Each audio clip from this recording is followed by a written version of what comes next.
చిన్న ప్రార్థన చేసుకుని దేవుని వాక్యాన్ని ఆలోచిద్దాం. పరిశుద్ధుడా, ప్రేమగల తండ్రి, మహోన్నతుడా, మా బ్రతుకులకు మీరు విలువనివ్వడానికి క్రీస్తు బలిలో ఆ యొక్క ప్రాణత్యాగం ద్వారా మా పాపములు కడిగిన విధానాన్ని మేము తెలుసుకుని మా బ్రతుకులను సరిదిద్దుకుని మా యొక్క జీవితాలను కట్టుకునే భాగ్యాన్ని దయచేయమని కొద్ది నిమిషాలు మీరు మాతో ఉండి నడిపించమని ప్రార్థిస్తూ, వినుచున్న నీ పిల్లలు కూడా ఆలోచిస్తూ తమ బ్రతుకులను దిద్దుకుంటూ సరి చేసుకుంటూ మమ్మల్ని మేము మీలో కట్టుకునే భాగ్యాన్ని మా అందరికీ దయచేయమని క్రీస్తు పేరట ఇచ్చిన ప్రార్థన బ్రతుమాలకు వేడుకొచ్చున్నాము తండ్రి, ఆమేన్. గుడ్ ఫ్రైడే, శుభ శుక్రవారం ఎందుకు చేస్తున్నాం? ఎందుకు కూడుకున్నాం? యేసుక్రీస్తు వారి మరణాన్ని జ్ఞాపకం చేసుకుంటున్నాం, అంతే కదా. గుడ్ ఫ్రైడే అంటే అర్థం ఏంటంటే, మంచి శుక్రవారం అంటే అర్థం ఏంటంటే, ఆయన మరణం జ్ఞాపకం చేసుకోవడం మనకి మంచిది. ఎందుకు మంచిది? ఆయన మరణం ఎందుకు మంచిది? భూమి మీద కొన్ని కోట్ల మంది మనుషులు పుట్టారు, చనిపోయారు. వాళ్ళందరూ కూడా మరణించి వెళ్ళిపోయారు. ఈ లోకంలో గొప్పవారు అనుకున్నవారు, డబ్బున్నవారు, ధనికులు, సంపన్నులు, ఇంకా తత్వవేత్తలు, గొప్ప గొప్ప కార్యాలు చేసిన వారు ఎంతోమంది చనిపోయారు. కానీ వారి మరణాన్ని ఎక్కడ కూడా జ్ఞాపకంగా ప్రపంచం చేసుకోవడం మనం ఎక్కడ చూడలే. ఒకవేళ జ్ఞాపకార్థ కూడికలు, వర్ధంతులు మనం చూస్తూ ఉంటాం, కానీ జ్ఞాపకార్థంగా ఎక్కడ కూడా చేయడం మనం చూడలే. కానీ యేసుక్రీస్తు వారి మరణాన్ని జ్ఞాపకం చేసుకోవడానికి ప్రపంచ మానవాళికి ఏదో ఒక మంచి విషయం దాగి ఉందని మనం గమనించాలి. ప్రతి క్రైస్తవుడు అక్రైస్తవుడు అనే మాటలోని అర్థం ఏంటో తెలుసా? క్రీస్తుని పొందుకున్నవాడు. అసలు క్రీస్తుని ఎలా పొందుకున్నాడంటే, ఆయన పుట్టిన తత్వాన్ని బట్టి కాదు, కానీ ఆయన మరణం ద్వారా మనకి యేసుక్రీస్తు వారు ఏమి ఇచ్చారంటే విజయం ఇచ్చారు. ఆయన మరణాన్ని మనకి గుర్తు చేస్తూ సువార్తల్లో 4 చోట్ల ఆయన మరణాన్ని నలుగురు భక్తులు వారు చూసినది, వారు గ్రహించినది, వారి తత్వాల్లో బట్టి రాయబడడం మనం చూస్తాం. మొదటగా మత్తయి గారు రాశారు, మార్కు గారు రాశారు, లూకా గారు రాశారు, యోహాను గారు కూడా రాశారు. ఆ అధ్యాయాలు మనం చూస్తే మత్తయి గారు 26 అధ్యాయంలో యేసుక్రీస్తు వారి మరణాన్ని ఎలా జరిగిందో ఆ ప్రాంతంలో ఉన్న వ్యక్తిగా ఆయన వివరించారు. అలాగే మార్కు గారు చూస్తే 14వ అధ్యాయంలో యేసుక్రీస్తు వారు ఎలా పట్టబడుతున్నారో, ఎలా జరుగుతుందో ఆ కార్యక్రమాలు, వాటి గురించి మార్కు గారు రాశారు. లూకా గారు చూస్తే 22వ అధ్యాయంలో ఆ యొక్క జరుగుతున్న కార్యాన్ని కళ్ళ కట్టినట్టుగా చూస్తున్న విషయాలను అక్కడ ఆయన రాశారు. యోహాను సువార్తలు యోహాను గారు 18వ అధ్యాయంలో కూడా ఈ విషయాన్ని ప్రస్తావించడం మనం చూస్తాం. నలుగురు ప్రస్తావించడానికి కారణం ఏంటి?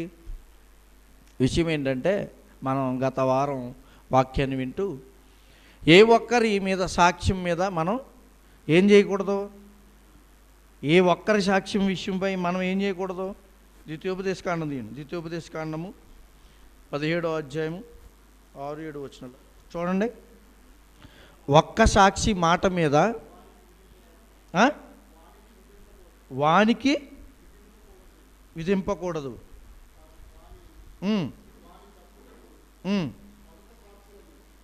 చూడండి 5వ వచనం, 2-3 సాక్షుల మాట మీదనే చావదగిన వానికి మరణశిక్ష విధింపవలెను. అంటే ఎవరైనా తప్పు చేస్తే సాక్షి గురించి ఇక్కడ ద్వితీయోపదేశకాండంలో, పాత నిబంధన గ్రంథంలో ధర్మశాస్త్ర సంబంధమైన విషయాలు చెప్పడానికి వారు ఎలా అవలంబించాలి ఒక న్యాయాన్ని అని అంటే, 2-3 సాక్ష్యం ఉంటే కానీ దాన్ని నమ్మకూడదు. ఇప్పుడు కోర్టుకి వెళ్ళినా కూడా ఒక్కరి సాక్ష్యం మీద తీర్పు కోర్టు అయితే ఇవ్వడం జరగదు. దయచేసి ఫోన్లో స్విచ్ ఆఫ్ చేయండి అమ్మా, డిస్టర్బెన్స్ అవుతాం. జాగ్రత్తగా వినండి. ఏం చేయాలంట? ఒక్కరి సాక్ష్యం మీద తీర్పు తీర్చకూడదంట. ఎందుకని? ఒకవేళ అతను మోసం చేయొచ్చేమో, అతన్ని వేరొక పక్షాన్ని ఎవరైనా కొనుక్కుని తప్పుగా జవాబు చెప్పొచ్చేమో. అంటే విషయం ఏంటంటే, ఏదైనా నమ్మాలంటే 2-3 సాక్షులు కావాలి. ఇప్పుడు యేసుక్రీస్తు వారు కొంతమంది అంటున్నారు ప్రపంచంలో ఆయన మరణించలేదండి, యేసుక్రీస్తు వారిని ఏమి సిలువ వేయలేదు అనేవాళ్ళు కూడా ఉన్నారు. తెలుసా మీకు? యేసుక్రీస్తు వారిని ఏమి సిలువ వేయలేదండి అనేవాళ్ళు కూడా ఉన్నారు. అయితే అందుకే సాక్ష్యాన్ని బైబిల్ నుంచి మనం చూస్తే చరిత్రలోకి వెళ్తే అనేక మంది సాక్ష్యాలు ఉన్నాయి. చరిత్రలోకి వెళ్తే యేసుక్రీస్తు వారి సాక్ష్యము, చనిపోయిన మరణాన్ని గురించి అనేక సాక్ష్యాలు ఉన్నాయి. కానీ మనం బైబిల్లోంచి కూడా చూడాలి కదా. అందుకే 4 వ్యక్తులు, 4 శిష్యులు దీన్ని ప్రస్తావిస్తూ చూపించడం మనం చూస్తాం. ఎంతమంది ఇచ్చారు?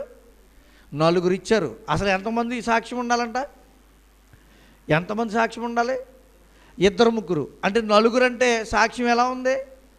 బలంగా ఉంది. అంటే యేసుక్రీస్తు వారు మరణాన్ని ఎలా చెప్తుందంటే బైబిలు సంపూర్తిగా చెప్తుంది. అంటే దాన్ని ఏ కోణంలోనూ ఏదో తక్కువగాను లేకపోతే ఏదో జరిగిందిలే అన్నట్టుగా చెప్పలా, జరిగి తీరింది అని చెప్తుంది. ఏంటి? బైబిల్ దీన్ని పూర్తిగా లోకం చెప్పేదాన్ని, లోకం చెప్పే మాటలను, కొంతమంది వ్యక్తులు క్రీస్తుని వ్యతిరేకిస్తున్న వారు మాట్లాడుతున్న మాటలను పూర్తిగా వ్యతిరేకించి, అంటే యేసుక్రీస్తు వారు మరణించలేదు, చనిపోలేదని చెప్పే వాళ్ళ గురించి ఈ రోజుకి సజీవ సాక్ష్యాలుగా ప్రపంచంలో అవి మనకు ఉండడం, ఆ ప్రాంతాలు ఉండడం, ఎక్కడైతే యెరూషలేము అనే ప్రాంతంలో జరిగిందో, గొల్గొతా అనే కొండ మీద జరిగిందో మరణం, యేసుక్రీస్తు వారు సిలువ వేయడం, అవన్నీ కూడా ఈనాటికి ఉండడం, ఇవి మనం పరిశీలించి మన జీవితాల్లో వీటిని న్యాయబద్ధంగా, ఏమన్నా ఏదో సర్లే ఏదో చెప్పారండి నమ్మేమన్నారు నమ్మేశాం అనే విధంగా కాకుండా సాక్షియుక్తంగా చరిత్రాధారంగా వీటిని నమ్మడానికి మనకు ఆధారాలు దేవుడు ఉంచాడు. యేసుక్రీస్తు వారి సిలువ గురించి మనం ఆలోచిస్తే అండి, ఆ సిలువేమి మామూలు సిలువ కాదు. చెక్కలతో తయారు చేయబడిన, 2 చెక్కలతో తయారు చేయబడిన సిలువ. ఆ సిలువ సుమారు 135 కేజీల నుండి 150 కేజీల బరువు వరకు ఉండే అవకాశం ఉందని చరిత్రకారులు దీని విషయాన్ని రాసుకొచ్చారు, భక్తులు రాసుకొచ్చారు. సుమారుగా ఈ సిలువ వేసే పద్ధతిని ఎవరు ప్రవేశపెట్టారో తెలుసా? పర్షియన్లు, అలాగే కార్తిజియన్లు అనే రోమియన్లు అనేవారు ఈ సిలువ మరణం అనే దాన్ని తీసుకొచ్చారు. ఎందుకు తీసుకొచ్చారో తెలుసా? సిలువ మరణాన్ని ఎవరైతే ఆ యొక్క రాజ్యం క్రింద బ్రతుకుతున్నారో, ఆ రాజ్యానికి ఏదైనా నష్టం చేస్తే, ఆ రాజ్యంలో ఏదైనా తప్పిదం చేస్తే, తప్పిదం అంటే చిన్న తప్పిదం కాదండి, చాలా పెద్ద తప్పిదం చేస్తే ఆ రాజ్యానికి కింద ఉన్నవారికి విధించే శిక్ష ఇది. అవునా? ఏంటంటే పెద్ద తప్పు చేస్తే విధించే శిక్ష. అయితే యేసుక్రీస్తు వారు కూడా అదే శిక్షలోకి వెళ్ళిపోవడం మనం గమనించవచ్చు. ఎందుకు వెళ్ళారనేది మనం ప్రశ్నించుకోగలిగితే మనకి పూర్తి వివరణగా దేవుడు వాక్యాన్ని వివరించారు. సామాన్యులతో, ఎవరైతే బందిపోట్లతో, ఎవరైతే తప్పు కార్యాలు చేశారో, ఎవరైతే పాపకార్యాలు చేశారో, ఎవరైతే విరుద్ధంగా తిరిగారో, ఎవరైతే అన్యాయపు కార్యాలు చేశారో వారితో పాటు ఈయన సిలువ వేయవలసిన అవసరం ఏంటండి? దాన్ని ఆలోచించగలిగితే యేసుక్రీస్తు వారు ఆయన మరణంలో ఆయన చేయని తప్పుదాలకి, మన కొరకు మనం చేసిన పాపాలకి ఆయన ఏం చేశాడంటే పశ్చాత్తాపం. అంటే ఆ క్రియ ఏం జరిగిందంటే మనం చేసిన కార్యాలకి కడగబడడం జరిగింది. మనం చేసిన తప్పులకి ఆయన సిలువలో కడగడం జరిగింది. అదే చెప్తున్నాడు. మనం చూస్తే ఈ సిలువ మరణం అనేది ఎప్పుడు ప్రారంభమైందో తెలుసండి? యేసుక్రీస్తు వారి మరణంతో ఇదేం ప్రారంభం కాలే. యేసుక్రీస్తు వారి కంటే 4వ శతాబ్దం, అంటే క్రీస్తు పూర్వం 4వ శతాబ్దంలోనే ఏ అయితే రాజ్యాలు చెప్పానో మీకు, ఆ రాజ్యాలు ఆచరణలో ఉన్నాయి. ఇవి యేసుక్రీస్తు వారి సిలువ మనం చూస్తే ప్లస్ ఆకారంలో పైన తక్కువ ఉంటుంది. సిలువ రకాలు ఎన్ని ఉన్నాయో తెలుసా? 3 రకాలు ఉన్నాయండి. ఒకటి టీ ఆకారం అనే సిలువ, ఒకటి టీ ఆకారం, ఒకటి యేసుక్రీస్తు వారిని వేసిన సిలువ ఆకారం, ఒకటి మూడవది ఇంటూ ఆకారం సిలువ, ఒకటి. 3 రకాలైన సిలువలు ఉన్నాయి. యేసుక్రీస్తు వారిని వేసిన సిలువ ఏంటంటే ప్లస్ ఆకారం, అంటే పైన తల కొంచెం ఉంటుంది. ఎందుకంటే దాన్ని సిలువలో మోస్తున్నప్పుడు, అంటే దాన్ని పర్యవసానం ఎవరికి ఏ సిలువ విధించాలో కూడా ఆ ప్రత్యేకమైన విధానాలు ఉన్నాయండి వాళ్ళకి. యేసుక్రీస్తు వారు వేసిన సిలువ ఏంటంటే మోయాలి, కొంత దూరం మోయాలి. వాళ్ళు ఎక్కడైతే యేసుక్రీస్తు వారిని బంధించారో, ఎక్కడైతే ఆయన తీర్పిచ్చారో అక్కడి నుంచి సిలువ వేయబడిన ప్రాంతం వరకు కూడా ఈ సిలువను మోస్తూ ప్రజలందరి ఎదుట ఈయన పాపాత్ముడు అన్నట్టుగా చూపిస్తూ తీసుకుని వెళ్ళాలి. అది వాళ్ళ కార్యక్రమం. ఎందుకంటే చేసిన శిక్ష, చేసిన తప్పు మళ్ళీ ఇంకొకడు కూడా చేయకూడదు. అది వాళ్ళ ఆచారం, వాళ్ళకున్న చట్టం ఏంటంటే ఎవరైనా తప్పు చేశారనుకోండి, ఆ తప్పుకు విధించే శిక్షను చూసి ఎదుటివాడు ఆ శిక్ష చేయకూడదు. ఇప్పటికీ అది అమల్లో అలాంటివి ఉన్నాయి తెలుసా, ఇప్పటికే ఉన్నాయి. మీరు సౌదీ ప్రాంతం వెళ్తే ఎవడైనా మర్డర్ కానీ లేకపోతే ఏదైనా తప్పు కార్యం కానీ చేశారనుకోండి, ఎక్కడో తీసుకెళ్ళి జైల్లో ఎక్కడో ఉరిశిక్ష వేయరు. ఏం చేస్తారో తెలుసా, సమాజంలో తీసుకొచ్చేస్తారు రోడ్ల మీదకి. అందరికీ చెప్తారు, అందరిని రమ్మంటారు. వాళ్ళు ఎదురుగుండా కాల్చడమైనా సరే ఎదురుగుండా, లేకపోతే ఉరి పెట్టడమైనా సరే ఎదురుగుండా. అంటే అంత కఠినమైన శిక్ష ఎందుకు వేయారంటే ఆ శిక్ష మళ్ళీ కూడా అలాంటి తప్పు చేయకూడదు. ఆడు తప్పు చేశాడు కాబట్టి ఆ శిక్షగా అర్హుడయ్యాడు. ఆ శిక్షలో వాడు కనిపించాడు, నేను అలాంటి తప్పులు చేయకూడదు అనే పశ్చాత్తాపం కలగడానికి. యేసుక్రీస్తు వారి సిలువ విషయంలో కూడా అలాంటిది అవమానకరమైన పరిస్థితి. ఏమంటే ఈనాటికి మనం జ్ఞాపకం చేసుకోవడానికి కారణం ఏంటంటే మన అవమానం ఆయన భరించాడండి. మన అవమానం, మనం పడాల్సిన నిందలు ఆయన పడ్డాడండి. ఉమ్మి వేయించుకున్నాడు. మనం చూస్తే మత్తయి సువార్త 26వ అధ్యాయం, ఇంతకుముందు చదివారు. మత్తయి సువార్త 26వ అధ్యాయం 49వ వచనం నుంచి చదువుకుంటూ వెళ్దాం. చాలా విషయాలు ఉన్నాయి దీంట్లో, మనం జాగ్రత్తగా చదివితే. మీరు 4 అధ్యాయాలు మీకు నలుగురు చెప్పిన వివరణలు మీకు చెప్పాను. మీరు ఇంటికి వెళ్ళిన తర్వాత ఆ నలుగురు ఏమేమి మాట్లాడారో, ఎలా మాట్లాడారో చూడండి. చాలా విషయాలు మనకు తెలుస్తాయి. ఎందుకంటే మనం తక్కువసేపు కూర్చుంటాం, తక్కువసేపు వింటాం. ఈ కొంచెం వినడానికే కూడా చాలామంది అయ్యో ఇంకా వదలరా అనే భావనలు ఉంటారు. మీరు జాగ్రత్తగా విశ్వాసంలో బలపడాలి, నాకు ఇంకా విషయాలు తెలియాలి, ఇంకా బైబిల్ గ్రంథంలో ఇంకా విశ్లేషణ ఏముంది అని తెలుసుకోవాలనుకుంటే, ఇంతకుముందు చెప్పాను, మార్కు సువార్త 14 కానీ, లూకా సువార్త 27వ అధ్యాయం కానీ, అలాగే యోహాను సువార్త 18వ అధ్యాయం కానీ, ఈ అధ్యాయాల్లో యేసుక్రీస్తు వారు మరణానికి పట్టబడిన పరిస్థితి, అక్కడ జరిగిన రీతి అన్నీ ఉన్నాయి. వాటిని మీరు పరిశీలించగలిగితే ఇంకా అనేక విషయాలు మీకు అర్థమవుతాయి. ఎందుకంటే ఒక్కొక్కరు ఒక్కొక్క విధానంలో రాశారు, కానీ ఏది కూడా యేసుక్రీస్తు వారి సిలువను తప్పు విధంగా కానీ ఇంకొక విధంగా కానీ రాయలే. ఒక ఆయన ఏం రాశాడంటే, ఒక ఆయన సందర్భాన్ని చూపిస్తాను చూడు. మత్తయి సువార్త 26వ అధ్యాయము చూడండి, ఆయన మీద 26వ అధ్యాయము. ఇక్కడ ఒక ఆయన ఏం చేశాడంట, 49వ వచనం నుంచి చదువుకుంటూ వెళ్దాం.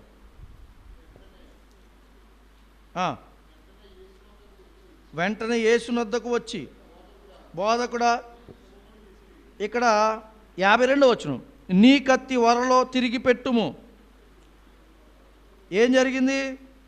యేసుతో కూడా ఉన్న వారిలో ఒకడు చెయ్యి చాపి కత్తి దూసి ప్రధాన యాజకుని దాసుని కొట్టి వాని చెవి నరికాడు. ఎవరో ఇక్కడ ఏమని రాయబడింది? ఒక ఆయన దాసుల్లో, ఎవరైతే యేసుక్రీస్తు దాసుల్లో ఉన్నారో ఒక ఆయన చెవి నరికాడని ఉంది. మనకు వివరణ అర్థం కావాలంటే, అసలు ఎవరు నరికారో మనకు తెలియాలంటే ఒకసారి యోహాను సువార్త 18వ అధ్యాయం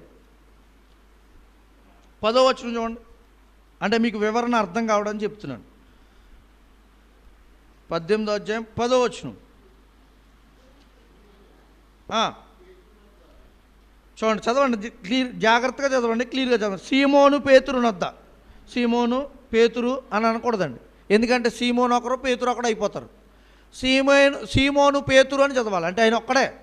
సీమోను పేతురు వద్ద కత్తి ఉండిన నందున అతడు దాన్ని దూసి ప్రధాన యాజకుని దాసుని కొట్టి అతని కుడి చెవి తెగ నరికెను.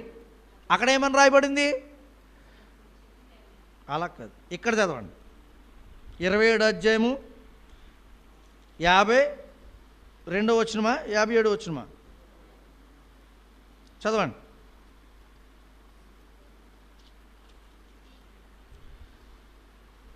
51వ వచనం. ఇదిగో యేసుతో కూడా ఉన్న వారిలో ఒకడు చెయ్యి చాచి అని ఉంది. అక్కడేమని రాయబడింది? ఆయన ఎవరు? చెయ్యి చాచినాడు ఎవరు? సీమోను పేతురు. అంటే మనకు విశ్లేషణ ఎలాగ అర్థమవుద్దంటే, ఒక చోటేమో వ్యక్తి గురించే మాట్లాడింది, వ్యక్తి ఎవరో తెలీదు. అంతేకాదు ఆయన నరికింది ఎవరో కూడా రాశాడు కదా, నరికింపబడిన వ్యక్తి కూడా రాశాడు. మత్తయి సువార్తలు అయితే వ్యక్తి పేరు రాయలే.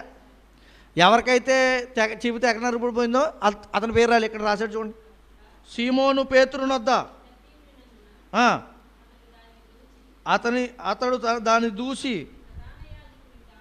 ప్రధాన యాజకుని దాసుని కొట్టి అతని కుడి చెవి తెగ నరికెను. ఆ దాసుని పేరు మల్కు. చూసారా, మత్తయి సువార్తలు అయితే దాసుని పేరు రాయలేదు, తెగ నరికిన వాని పేరు రాయలేదు. అందుకే 4 సువార్తలు చదవాల్సింది. ఎందుకంటే అంటే ప్రతి సువార్తికుడు కూడా, ప్రతి రాసిన వ్యక్తి కూడా అన్ని కూలంకషంగా మనకి ఏది అవసరమో, అతనికి ఏది అర్థమైందో అతనది రాశాడు. తర్వాత వివరణ ఇంకొక ఆయన ఇస్తున్నాడు. అంటే 4 సువార్తలు చదవడానికి అవసరమా? మరణమే కదండి, ఏదైతే ఏమైందండి అని అనుకోకండి. అక్కడ రాసిన ఇక్కడ రాసిన మరణమే కదండి అని అనుకోకండి. ఒకరి వివరణకి ఇంకొకరి వివరణకి తేడా ఉంటుంది. అంటే వాళ్ళ యొక్క మానవ శైలి, ఎవరైతే ఏ విధంగా రాయబడతారో, ఎవరైతే ఏ విధంగా చెప్పగలరో అలా రాయించాడు దేవుడు. అంత వివరణ అవసరమా మనకి? అంత వివరణ అవసరమా? అవసరం. అందుకే మనం చూస్తే ఏమంటే యేసుక్రీస్తు వారి మరణం ఏమాత్రము చిన్నగా ఏదో సాధారణంగా జరిగిన మరణం అయితే కాదండి. ఆయన చనిపోవాల్సిన అవసరత అయితే ఆయన జీవితంలో ఆయన చేసిన తప్పుదాలు కారణంగా అయితే లేదు. మన కోసం ఆయన ఏం చేశాడో తెలుసా? ఉమ్మి వేయించుకున్నాడండి. ఎవరైనా మీరు తప్పు చేసినప్పుడు మీ మీద ఉమ్మేశారు అనుకోండి, మీరు ఎలా ఉంటుంది? ఎంత సిగ్గండి, ఎంత అవమానం అండి. మన అవమానం ఆయన పొందాడండి. చూడండి, ఆ మాట చూద్దాం. ఏమండి, ఒకసారి మత్తయి సువార్త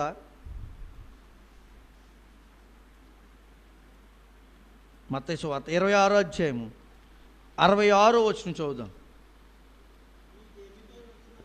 మీకేమి తోచుచున్నదని అడిగాను. ఎప్పుడు ఏమి తోచుచున్న అడుగుతున్నారు? చదవండి. అందుకు వారు వీడు మరణములకు పాత్రుడనిరి. వారాయన ముఖము మీద ఉమ్ము వేసి, ఏమండి, సాక్షాత్తు దేవునికి పట్టిన అవమానం చూడండి. ఎవరి ద్వారా, ఎవరి గురించి? ఆయన మరణం ఎవరి కోసం వచ్చింది? ఆయన అంటాడు, అసలు నేను తలుచుకుంటే ఏమండి ఎంతమంది దూతలు రాగలరు నా కోసం? చూడండి, ఆ మాట అంటాడు చూడండి. ఇదే అధ్యాయంలో 53వ వచనం. ఈ సమయమున నేను నా తండ్రిని వేడుకొనలేననియు వేడుకొని ఎడల ఆయన 12 సేనా వ్యూహముల కంటే 12 సేనా వ్యూహం అంటే ఎంతమంది? 6,000 మంది. కింద రాశాడు చూడండి. ఒక్క సేనా వ్యూహం అంటే 6,000 మంది. 12 అంటే ఎంతమంది? 72,000 మంది. అంటే యేసుక్రీస్తు వారు పిలిస్తే, ఒకవేళ అడిగితే ఆ సమయంలో ఎంతమంది వచ్చి సాయం చేయవలసి వస్తారో? 72,000 మంది వచ్చాయి. అక్కడ ఉన్న వాళ్ళు ఎంతమంది?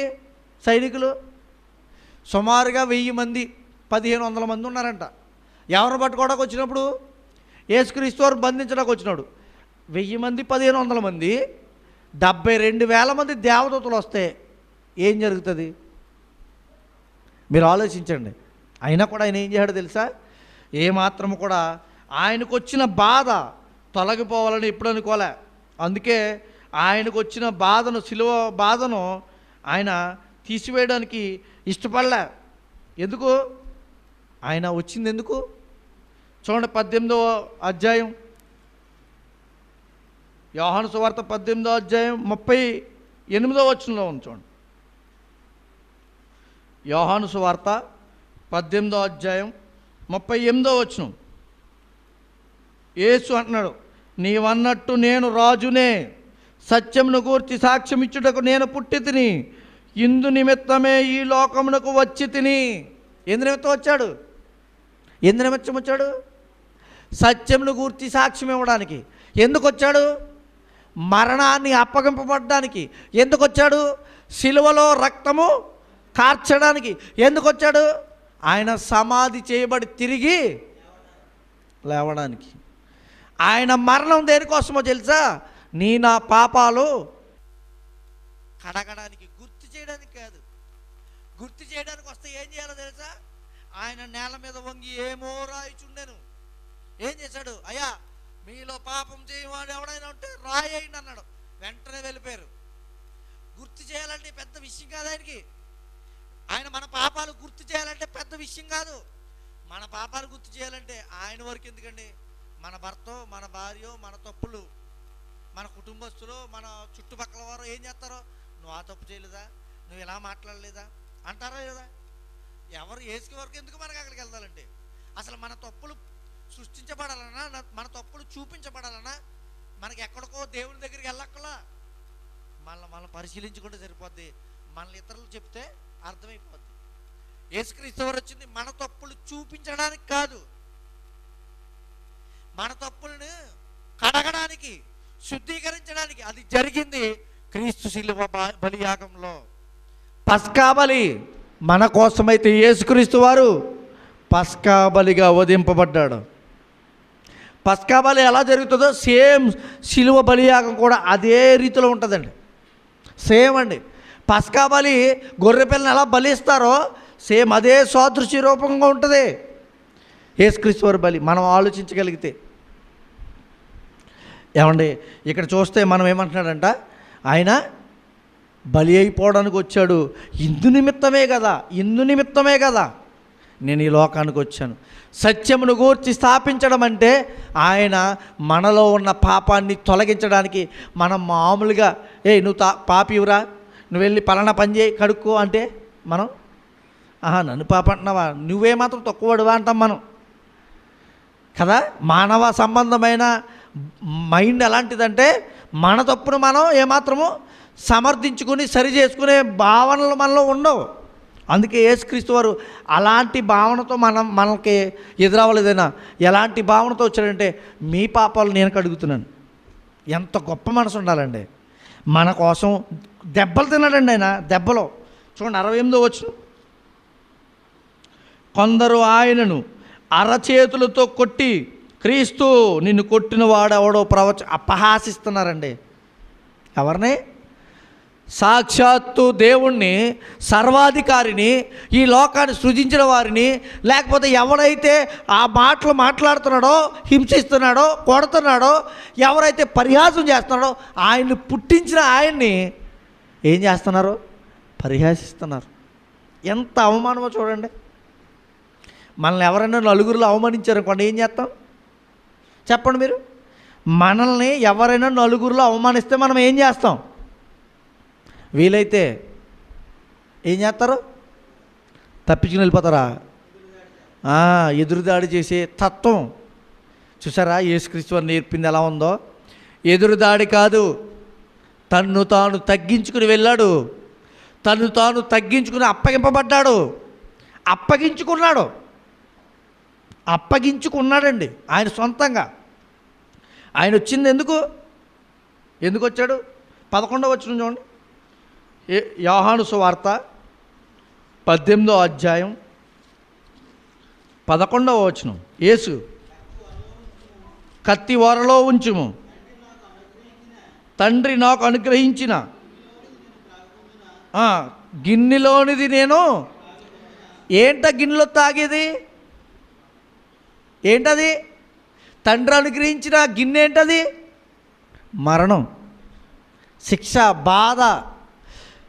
అంటే ఎవరైతే ఈయన మీద దాడి చేస్తున్నారో, ఈయన పట్టుకోవడానికి వచ్చారో వాళ్ళని కత్తితో ఎదురు తిరుగుతాడు. ఎవరో పేతురు గారు ఎదురు తిరిగాడు. అయితే అంటున్నాడు, నీ కత్తి పక్కెట్టు. కత్తి అక్కడ ఒక మాట అంటాడు, కత్తి పట్టుకున్నవాడు కత్తితోనే నాశనం అవుతాడు, తుపాకీ పట్టుకున్నవాడు తుపాకీతోనే నాశనం అవుతాడు. చెడు ఆలోచనతో ఎదుటివాడిని మోసం చేసేవాడు అదే చెడు ఆలోచనతో బలి అయిపోతాడు. ఇదే చెప్తున్నాడు. ప్రపంచానికి ఆయన మాట్లాడిన మాట ప్రతీదీ కూడా ఎంత లోతైన అర్థాన్ని ఇస్తుందో చూడండి. ఎక్కడ మాట్లాడిన మాట ఏదో కొండ మీద ప్రసంగం చేస్తున్నప్పుడు, సామాన్యంగా మాట్లాడుతున్నప్పుడు, సువార్త ప్రకటిస్తున్నప్పుడు కాదు, ఆయన మరణానికి వెళ్ళిపోతున్నప్పుడు కూడా బాధ్యతను విశ్రమించట్లేదు. అందుకే తల్లిని ఏం చేస్తున్నాడో తెలుసా? యోహాను గారిని పిలిచి, అయ్యా ఇదిగో ఈమె నీ తల్లి, నువ్వు ఆమెను చూడు, అదిగో అతనే నీ కుమారుడిని అప్పగిస్తున్నాడు. మనం 7 మాటలు చదువుతారు చూడండి. ఈరోజు ఏ చర్చిలోకి వెళ్ళినా 7 మాటలని ప్రస్తావిస్తారు. మొదటి మాట నుంచి ఆఖరి మాట వరకు కూడా సిలువలో మాట్లాడిన 7 మాటలని కూడా ఒక్కొక్కరు వారి వివరణలు ఇస్తూ ఉంటారు. ఆ వివరణలో ఆ 7 మాటలు కూడా ఎంత ప్రపంచానికి, ఈ క్రైస్తవ జీవితానికి ఎంత ప్రాముఖ్యమైనవో తెలుసా? ఆ 7 మాటల్లో సమస్తము దాగి ఉంది. ఎవరైతే మనిషి లోకంలో పుట్టాడో మరణించే వరకు కూడా వారి జీవితానికి ఉపయోగపడిన ప్రతి మాట ఆ 7 మాటల్లో ఇన్క్లూడ్ అయిపోయినాయి. ఆ 7 మాటలు మన జీవితంలో ఫలించబడ్డాయి అనుకోండి, ఆ 7 మాటల ప్రకారం మనం బ్రతుకు దిద్దుకున్నాం అనుకోండి, ఆ 7 మాటలతో మనం బ్రతుకును కట్టుకున్నాం అనుకోండి, ప్రపంచంలో మనకంటే గొప్పవాడు ఎవ్వరూ ఉండరు. నిజమండి. యేసుక్రీస్తు మాటలు అంత గొప్పవి. ఏమండి, ఎందుకు వచ్చాడంట? ఆయన బలి అయిపోవడానికే వచ్చాడు కదా, ఇందు నిమిత్తమే కదా. తండ్రి ఇచ్చిన గిన్నెలో నేను తాగకుండా ఉండడానికి కాదు రావడానికి, నేను అది తాగుతాను. ఏంటంటే బలి అయిపోతాను. ఎవరి కోసం? అందరి కోసం. ఏమంటే ఎవరైనా తండ్రి వీరేమి చేయుచున్నారో వీరెరుగను కనుక ఎక్కడన్నాడు అన్నమాట? సిలువ మోస్తున్నప్పుడు కాదు, పోనీ సిలువ పట్టబడుతున్నప్పుడు ఎవరైతే ఈయన ముందొచ్చారో పట్టుకోవడానికి వాళ్ళందరి మధ్యలో కాదు మాట్లాడుతున్నమాట. సిలువపై కారుస్తూ రక్తం కారుతూ సుమారుగా 6.5 లీటర్ల రక్తం కార్చాడైనా. ఎంతండి? 6.5 లీటర్లు. ఎవరి కోసం? ప్రపంచ మానవాళి కోసం, మనందరి కోసం. సిలువలో జరిగిన ప్రతిదాన్ని మనం చూడగలిగితే ఏ చిన్న విషయమైనా మన జీవితానికి ఒక గుణపాఠం నేర్పుతుందండి. మనం నేర్చుకోగలం. మనం నేర్చుకోవాలి అని చెప్తున్నాడు దేవుడు. మనం నేర్చుకోవాలి. అపోస్తులు కూడా అదే చెప్తారు. ఎందుకంటే ప్రకటించడానికి వెళ్ళినప్పుడు, సువార్త ప్రకటించడానికి వెళ్ళినప్పుడు యూదులు ఎవరైతే సిలువ వేశారో, అయ్యా మీరు ఎవరినైతే సిలువ వేశారో ఆయన గురించి ప్రకటించడానికి నేను వచ్చాను, ధైర్యంగా మాట్లాడతారండి. అపోస్తుల కార్యాలు 2వ అధ్యాయం పేతురు గారు మాట్లాడతారు చూడండి. అపోస్తుల కార్యాలు 2వ అధ్యాయం 23వ వచనం. అపోస్తుల కార్యాలు 2వ అధ్యాయం 23వ వచనం. దేవుడు నిశ్చయించిన సంకల్పమును ఆయన భవిష్య జ్ఞానమును అనుసరించి అప్పగింపబడిన ఈయనను మీరు దుష్టుల చేత సిలువ వేయించి చంపింతిరి. ఎవరినే? యేసుక్రీస్తు ప్రభువుని చెప్తున్నాడు. అది వెళ్ళి చెప్తున్నాడు. పైన అంటున్నాడు చూడండి 23వ వచనం మొదట్లో, ఇశ్రాయేలీ వారలారా ఈ మాటలు వినుడి. ఇశ్రాయేలులారా ఈ మాట ఏంటంటున్నాడు? ఎవరి కోసం? ఇశ్రాయేలు చెప్పాల్సిన అవసరం ఏంటంటే వాళ్ళే యేసుక్రీస్తు వారిని చంపారు. అందుకే చెప్తున్నారు, మీరందరూ చంపారు కదా. ఆయన ఎవరో తెలుసా? మనందరినీ కడగడానికి వచ్చిన ఆయన. చూడండి, మహత్కార్యములను సూచక్రియలను మీ మధ్యను చేయించి ఆయనకు తన వలన మెప్పు పొందని వానిగా మీకు కనపరచెను. ఇది మీరే ఎరుగుదురు. దేవుడు నిశ్చయించిన సంకల్పమును ఆయన భవిష్య జ్ఞానమును అనుసరించి అప్పగింపబడిన ఈయనను మీరు దుష్టుల చేత సిలువ వేయించి చంపితిరి. మరణం ఆయనను బంధించుట అసాధ్యము కనుక దేవుడు మరణ వేదనలను తొలగించి ఆయనను లేపెను. యేసుక్రీస్తు వారు మరణించారు.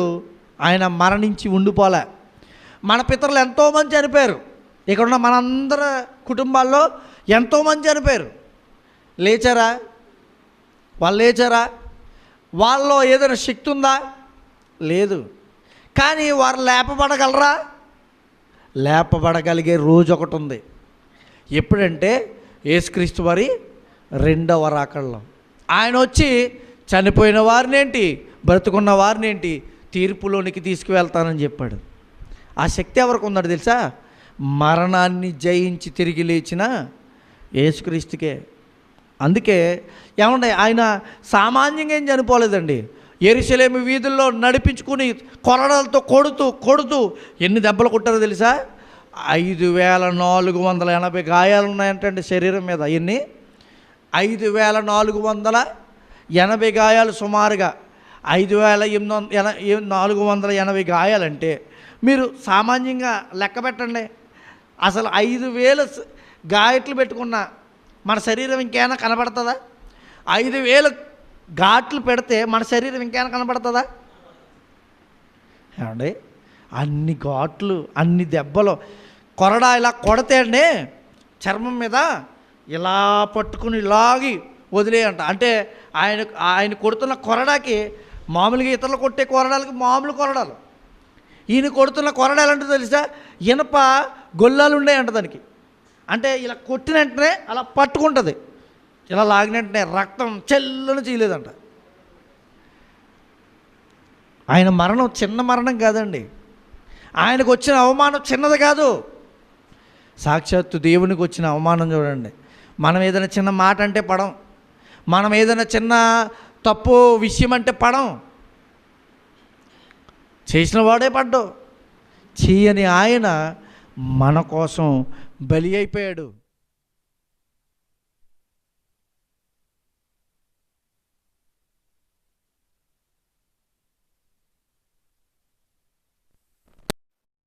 తెలుసా? మన జీవితంలో యేసుక్రీస్తు మన కొరకు చనిపోయాడు, మన పాపాలను క్షమించాడు, మన పాపాలను కడిగాడు, మన పాపాలను శుద్ధీకరించాడు. మనం ఆయన కొరకు ఎలా బ్రతుకుతున్నాం? మనం ఆయన కొరకు ఎలా జీవిస్తున్నాం? ఆయన మరణాన్ని జ్ఞాపకం చేసుకుంటాం. మనం బ్రతుకులో ఎలాంటి జీవితాన్ని పొందుకుని బ్రతుకుతున్నాం? మన మరణం ఎలా ఉండబోతుంది? మన మరణం గురించి మనకేమైనా తెలుసా? తెలీదు. మన మరణం గురించి మనకేమైనా అర్థమవుతుందా అంటే అర్థమవుతుంది ఈ జీవితం ద్వారా. యేసుక్రీస్తు వారి మరణం సామాన్యంగా పాపులకు వచ్చే మరణం ఆయన పొందుకున్నాడు. మనం ఒక్కొక్కరు మాట్లాడుతుంటాడు, కుక్క చోట చచ్చాడు రా అంటుంటాం కొంతమందిని. కానీ ఎప్పుడు కూడా మనం అలా అనుకోవాల్సిన అవసరం లేదు. ఎలాంటి మరణమైన దేవుడు ఇచ్చేదే తప్పు. మనం ఒకవేళ ఇతరులను మనం నిందించాల్సిన అవసరం అయితే రాకూడదు. ఎందుకు తెలుసా? యేసుక్రీస్తు వారి మరణాన్ని చూస్తే మనం ఏపాటి వారమండి, మనం ఏపాటి గడువులం అండి. ఆయన మరణాన్ని చూస్తే మన కోసమైనా అలా చనిపోవాల్సిన అవసరం ఏంటండి? నిజమే కదా? మన కోసం అంతా చనిపోవాల్సిన అవసరం ఏంటి? మనల్ని మార్చడానికి, మనల్ని కట్టడానికి, మన బ్రతుకులు దిద్దడానికి, మనల్ని సరిచేయడానికి ఆయన కొరకు మన జీవితంలో కొంత సమయం పెడతాము. ఈరోజు మనం నేర్చుకోవాల్సింది అదే. పౌలు గారు కూడా ఆయన మరణాన్ని ఆయనకున్న జీవితంలో ఎలా చెప్తున్నాడో చూడండి. ఆయన సిలువకు మరణానికి అప్పగించిన వారి గురించి మాట్లాడుతూ అపోస్తుల కార్యాలు 13వ అధ్యాయము, అపోస్తుల గారు 13వ అధ్యాయము 26వ వచనాన్ని చదువుదాం. సహోదరులారా, అబ్రాహాము వంశస్థులారా, దేవునికి భయపడు వారులారా. దేవుడు అంటే భయం ఉందంట వాళ్ళకి. ఎవరో? యూదులు, అలాగే అన్యజనులు. తర్వాత ఏం చేశాడంట? దేవునికి భయపడు వారులారా, ఈ రక్షణ వాక్యము మన యొద్ద పంపబడి ఉన్నది.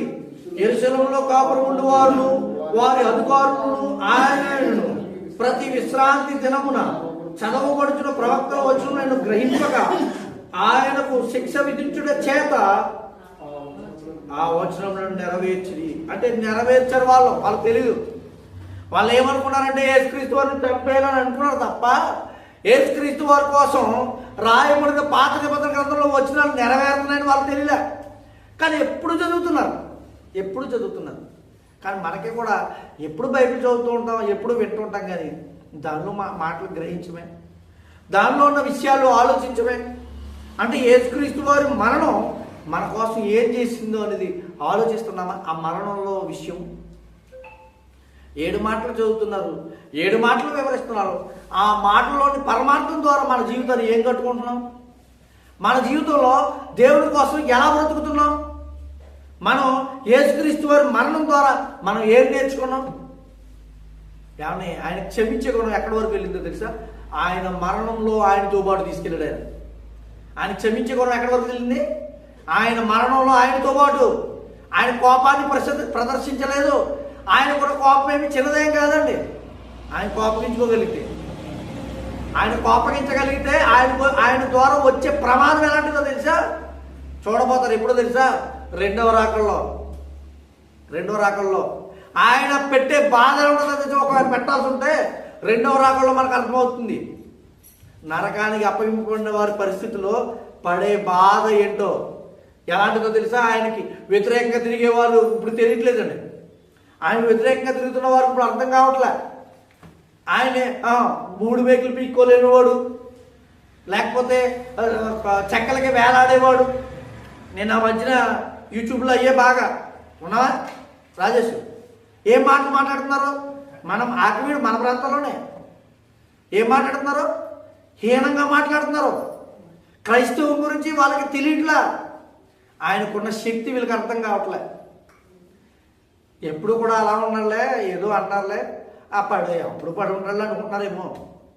నిత్యము కాలుతున్న అగ్ని, ఆరని అగ్ని. అక్కడ ఏం జరుగుతుందట? పురుగు చావదు, అగ్ని ఆరదు, ఆత్మ కూడా పోదు, చావదు. అలా బాధపడుతున్నాడు ఎంతకాలం? యుగాలు, నిత్యము.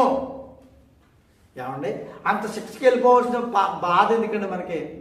ఇంత చెప్తున్నప్పుడు మనకిచ్చిన రక్షణ పొందుకోవడంలో ఎందుకంటే వెనుకబాటు, మనకిచ్చిన బాధ్యతను నెరవేర్చడంలో మనకెందుకంటే వెనుకెళ్ళిపోతున్నాం? ఎందుకంటే భక్తి జీవితంలో మనం ఉన్నత స్థాయిలోకి వెళ్ళలేకపోతున్నాం. ఇవన్నీ చూడండి. మీరు నేను చెప్తున్న మాటని చెవుల్లోంచి మామూలుగా వినడమే కాదు, ఆ యొక్క సందర్భాన్ని గుర్తించుకోండి, ఆలోచించుకోండి. యేసుక్రీస్తు వారి మరణం, ఆ బాధ అనుభవిస్తున్నట్టుగా మీరు ఫీల్ అవ్వండి. చూడండి, ఎవరికైనా గాయం కలిగింది అనుకోండి, మన పిల్లలకో ఎవరికైనా, ఆ గాయం మనకు తగలకపోయినా ఎలా ఉంటుంది మనకి? అది చూసేటప్పటికే అదో విధమైన బాధాకరమైన పరిస్థితి. ఉదాహరణకి అక్కడక్కడ రోడ్డు మీద యాక్సిడెంట్లు అవుతూ ఉంటాయి. మనకు అప్పుడు ఫోటోలు చూస్తుంటాం, కాలు ఇరిగిపోయి ఇలాగ ఎముక బయటికి వచ్చేస్తుంటాం. ఎలా ఉంటుంది మీకు? అప్పుడు ఒళ్ళంతా గగ్గర పొడుస్తుంది, అవునా? అలాంటి పరిస్థితులు చూస్తూ బాధపడుతున్న మనం ఉంటాం కదా. యేసుక్రీస్తు వారి మరణం, ఆయన శరీరం చీలిన పద్ధతిని అది మనం గుర్తిస్తూ ఆలోచించగలిగితే మనకు అర్థమవుతుంది ఆయన పడిన బాధ. మనకు అర్థం అవ్వాలి ఆయన చిందించిన రక్తానికి సాదృశ్యకమైన బ్రతుకు మనం బ్రతకాలని. అందుకే ప్రతి ఆదివారం మనం తీసుకుంటాం ఏంటది? బల్లారాధన. దేనికోసం బల్లారాధన? ఆయన మరణాన్ని జ్ఞాపకం చేసుకోవడానికి. ఆయన శరీరం చీలబడిందే, ఆ శరీరం మనం తింటున్నట్టు ఆ రొట్టె, ఆయన మన కొరకు కార్చారే రక్తం, దానికి సాదృశ్య రూపకమైన ద్రాక్షరసం. ఏదో తాగం, తిన్నాం, వచ్చాం, వెళ్ళిపోయాం అన్నట్టు కాదు అది. దానికి చాలా వివరణ, చాలా ఉద్దేశపూర్వకమైన దేవుని ప్రణాళిక. ఆ ప్రపంచాన్ని మార్చడానికి, ప్రపంచాన్ని నడిపించడానికి, ప్రపంచంలో ఉన్న మానవాళిని రక్షించడానికి ఆయన ప్రణాళిక చాలా గొప్పది. అది మనం ఎంతవరకు అర్థం చేసుకుంటున్నామని తెలియదు. ఈరోజు అదే మాట్లాడుతున్నాడు దేవుడు మనతో. ఏం చేస్తున్నావు నువ్వు? సిలువని ఎత్తుకుని, సిలువని ఎత్తుకున్న ఆయన ప్రపంచానికి రక్షణ ఇచ్చాడు. నన్ను వెంబడించేవాడు తన సిలువని ఎత్తుకుని అంటాడు యేసుక్రీస్తు వారు. ఏం చేస్తున్నావు నువ్వు నీ సిలువని ఎత్తుకుని? ఏ సిలువ ఎత్తుకున్నావు నువ్వు? ఏ సిలువ నువ్వు మోస్తున్నావు? రక్షణ ప్రపంచానికి, లేకపోతే నీ నీ నీ సొంత సభ్యులకు, కుటుంబస్తులకు, బంధువులకు, ఆత్మీయులకు, చుట్టుపక్కల కుటుంబాల వారికి, లేకపోతే ఊరి వారికి చెప్పడానికి నీ భారం కలిగి ఉన్నావా? లేకపోతే నీకు నువ్వు మామూలుగా చర్చికి వెళ్ళి వచ్చేటట్టుగా మాత్రమే ఉండిపోతున్నావు? నీ బ్రతుకు అనేక మందికి చూస్తున్నప్పుడు ఇదిగో ఆమె రక్షణ పొందింది, ఆయన రక్షణ పొందాడు, అతని బ్రతుకు ఎంత మారిందో చూడు అనే ఒక గొప్ప జీవితంగా నీ జీవితం జీవిస్తున్నావా? లేకపోతే వాడు క్రైస్తవుడే ఏంటిలా బ్రతుకుతున్నాడు అనే విధంగా నువ్వు బ్రతుకుతున్నావు? ఇది ఈరోజు మన జీవితాలకు చేస్తున్న ప్రశ్న, ఈ మరణం ద్వారా మనం నేర్చుకోవాల్సిన గుణపాఠం. ఏమండి, పిలాతు ఏమన్నాడో తెలుసా? ఈయన యందు నాకేమి అన్నాడా? 27 అధ్యాయం మత్తయి సువార్త మొదటి వచనం చూడండి.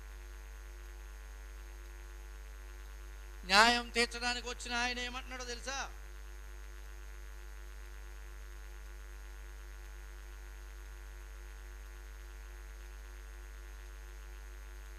మత్తయి సువార్త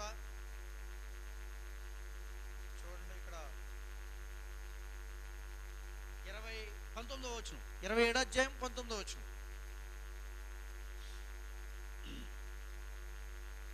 అతడు న్యాయపీఠము మీద కూర్చుండి ఉన్నప్పుడు అతని భార్య, నీవు ఆ నీతిమంతుని జోలికి పోవద్దు, ఈ పొద్దు ఆయనను గూర్చి నేను కలలో మిక్కిలి బాధపడుతునని అతని యొద్దకు వర్తమానం పంపెను. ప్రధాన యాజకులను పెద్దలను బరబ్బానే విడిపించమని అడిగారు. అయితే ఈయన ఏమంటున్నాడో ఒకసారి పిలాతు గురించి మాట్లాడుతూ 24వ వచనం.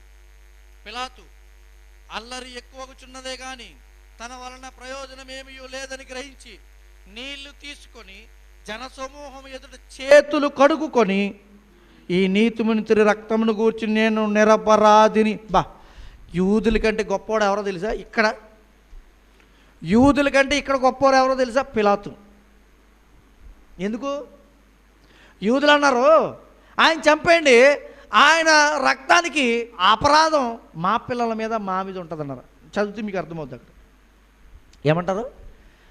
ఆయన అపరాధము మా మీద మా పిల్లల మీద ఉండాలంట. ఏదైతే ఆయన మరణం కప్పించారు. పిలాతు అంటున్నాడు ఆయన మరణానికి నేను బాధ్యుడిని అవ్వను. ఎందుకు తెలుసా? నీతిమంతుని రక్తానికి నేను బాధ్యుని అవ్వలేను. ఆయన నీతిమంతుడు.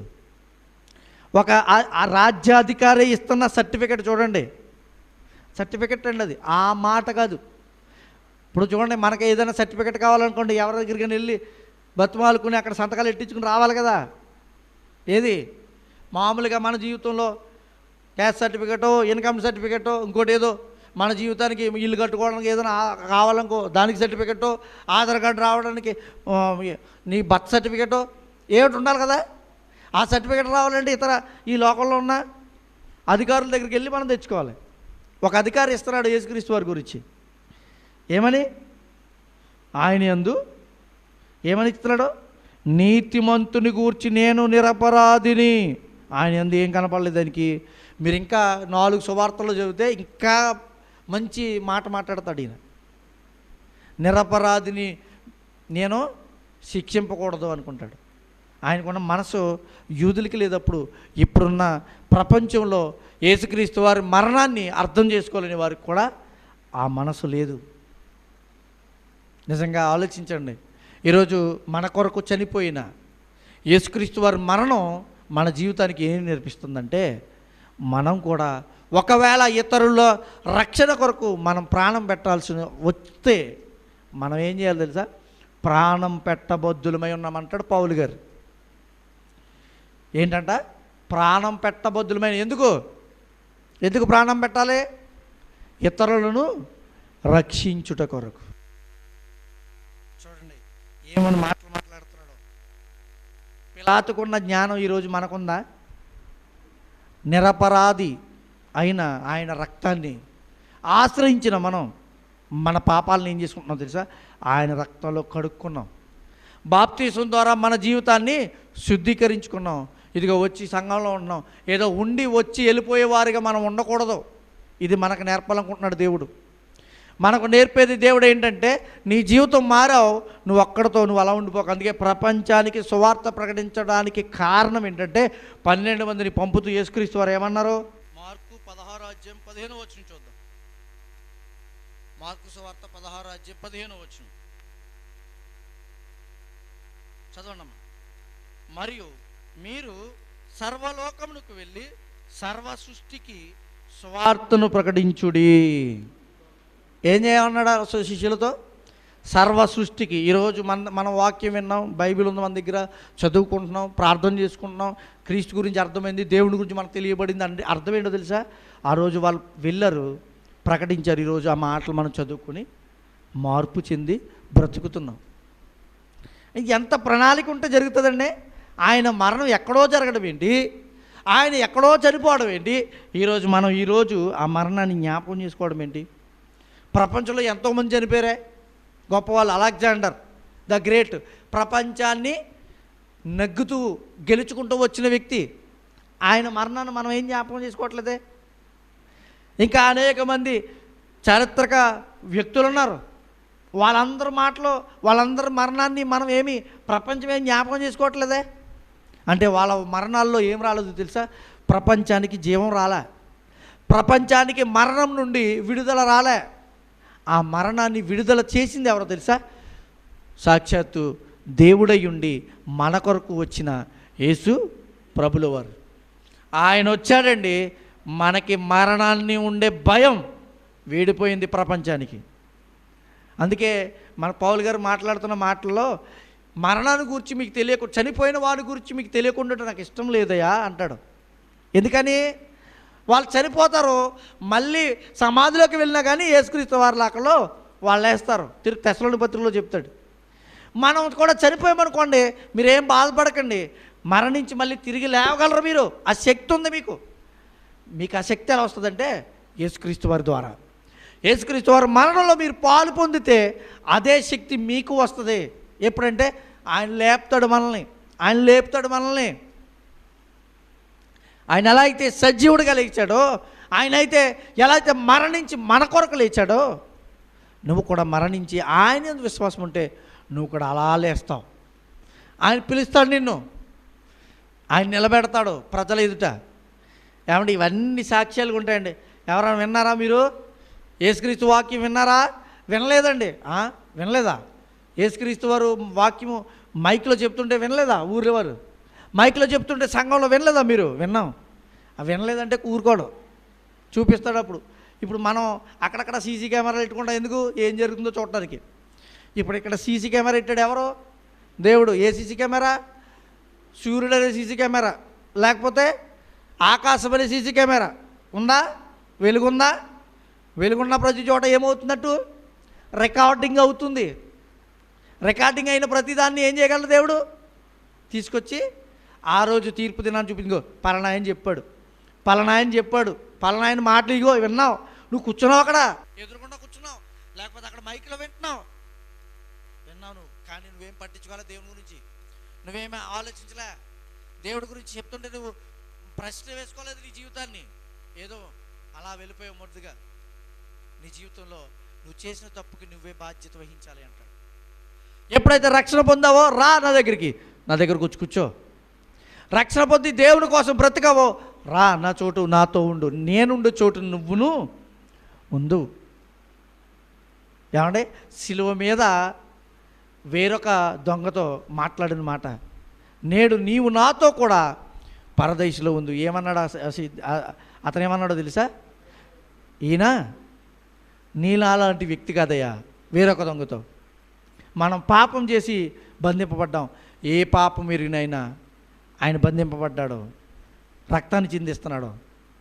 అయ్యా నీవు నీ రాజ్యంలోకి వెళ్ళినప్పుడు నన్ను కూడా చేర్చుకో. ఒక్క మాట. ఈరోజు మన జీవితాలతో కూడా దేవుడు అడుగుతున్నాడు, నీ జీవితం ఎవరైతే ఇంకా రక్షణ పొందలేదో, ఎవరైతే బాప్తిజం గురించి ఇంకా ఆలోచించట్లేదో, ఎవరైతే తమ జీవితాన్ని దేవుడితో కట్టుకోవడానికి ఇష్టపడలేదో, ఈరోజు దేవుడు నీతో మాట్లాడుతున్నాడో, దేవుడు నీతో అంటున్న మాట, నీ జీవితం మార్చుకుంటున్నావా?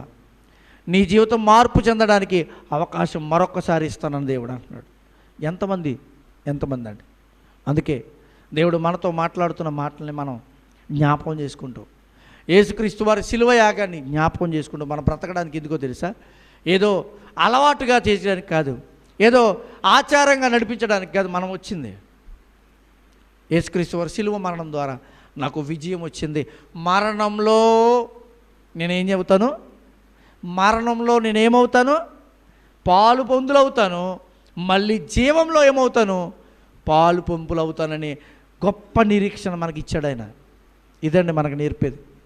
ఆయన మరణం నేర్పేది అదండి. మనకున్నది ఏంటో తెలుసా? నిరీక్షణ. ఆయన లేచిన విధంగా మనం కూడా లేగలం. ఆయన మరణమైన రీతినే మనం జ్ఞాపకం చేసుకుంటూ ఉండిపోవడానికి కాదు. ఈరోజు బాధపడి ఏదో బాధపడిపోయి నిజంగా ఆయన మరణాన్ని బాధపడిపోవటానికి మన మనస్తత్వం, మన జీవితం, చిన్న మాటకి పడలేని మన బ్రతుకులు ఆయనతో ఏ పొందికండి, ఆయనతో ఏ సమానం అండి? మనం జ్ఞాపకం చేసుకోండి, ఆలోచించండి, ప్రశ్నించుకోండి మన జీవితాన్ని. మనం ఏం చేయగలం దేవుని చోత? మనం దేవుని దగ్గర ఏం చేస్తున్నాం? ఎంతవరకు ఉంటున్నాం? మన భక్తి జీవితం ఎలా ఉంది? మొదట మన భక్తి జీవితం ఎలా ఉంది మొదట. రెండవది, ఇతరుల కొరకు మనం ఏం చేయగలుగుతున్నాం? మూడవది, మనం దేవుని కోసం ఏం చేస్తున్నాం? ఈ 3 ప్రశ్నలు వేసుకుంటూ మన జీవితాన్ని కట్టుకోగలిగితే, విశ్వాస జీవితాన్ని నిలుపుకోగలిగితే మనం దేవుళ్ళు ఫలభరితులుగా ఉంటాం. అలా మీరును నేనును మనమందరం కూడా ఉండాలని మీకు తెలియజేసుకుంటూ ఈ నా మాటలు ముగిస్తున్నాను. ప్రార్థన చేసుకుందాం.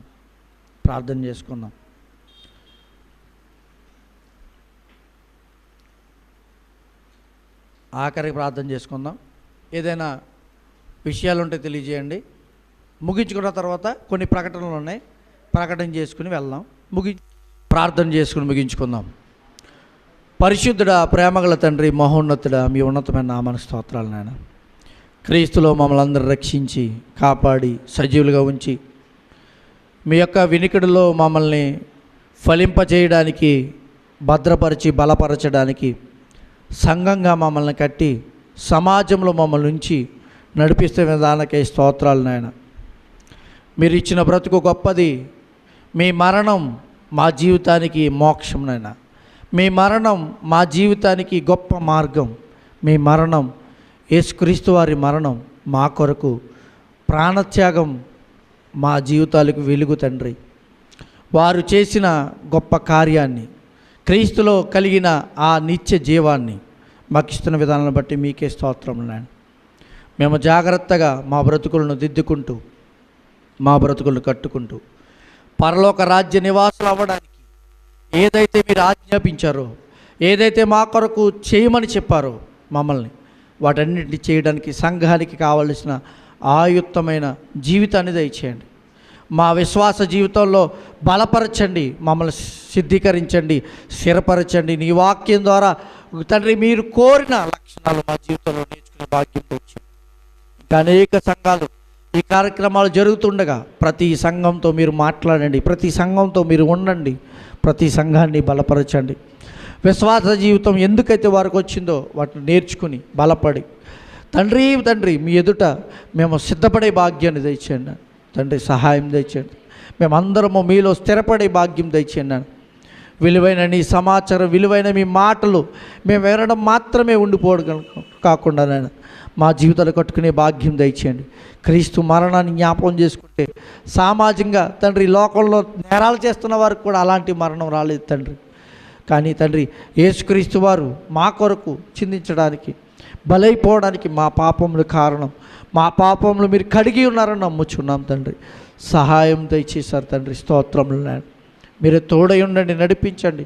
ఇంకా విశ్వాస జీవితంలో మేము బలపడడానికి సహాయము, సాక్ష్యాన్ని పొందుకునే భాగ్యం దయచేయండి.